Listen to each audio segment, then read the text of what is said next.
কিছু বেঁচে থাকে না। সেই জন্য বলছি, আরে আমাদের কোনো অন্য কোনো ভিটে নেই, মনে রাখবেন। ওদের অন্য কোনো অনেক ভিটে আছে, অনেক দেশ নিয়ে নেবে, কিন্তু আমরা কোথায় যাবো একবার ভেবেছেন?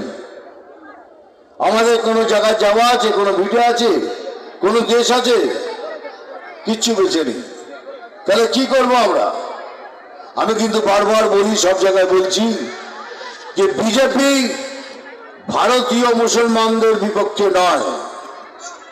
ভারতীয় মুসলমান মানে যারা ভারতকে ভালোবাসে,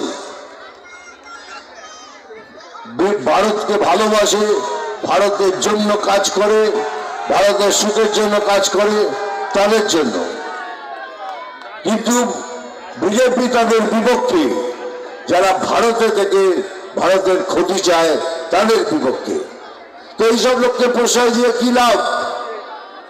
এইসব লোককে প্রশ্রয় দিচ্ছে। যদি আমার কথা বিশ্বাস না হয়, 2-3 দিন আগে আপনি এবিপি আনন্দ দেখুন, হুমায়ুন কবির সাহেব একটা কথা বলেছিলেন যে আমরা 70% হিন্দু, 70% মুসলমান আর 30% হিন্দু আছে এখানে।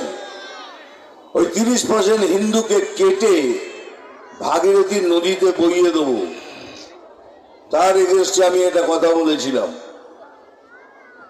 তিনি বলেছিলাম যে আমি ভেবেছিলাম চিফ মিনিস্টার কিছু বলবেন, এসব কথা বলো না, কিন্তু আমি বলেছিলাম। আজকে উনি কি বলছেন? সুমনদার কথা শুনবে এবিপি আনন্দে। উনি বলছেন যে হুমায়ুন সাহেব, আপনি এসব যে কথা বলেছেন এগুলো ভালো নয়, এগুলো হিংসার কথা।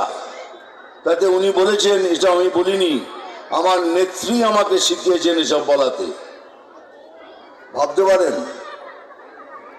উনি বলছেন আমাদের নেত্রী আমাদের শিখিয়েছেন এসব বলাতে, মানে হিন্দুদের কেটে ভাগীরথীতে বইয়ে দেবে। যাকে এখনো তো হিন্দুর খেলা দেখেনি, যেদিন খেলা দেখবেন সেদিন বুঝতে পারবেন।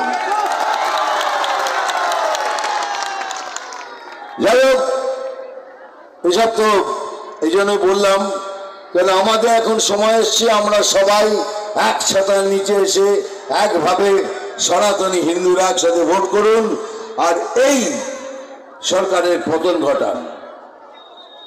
কাশ্মীর ফাইল তো দেখেছেন, কাশ্মীর ফাইলসে দেখেছেন ওখানকার হিন্দুদের, কাশ্মীরি হিন্দু ব্রাহ্মণদের মেরে তাড়িয়ে দেওয়া হয়েছিল।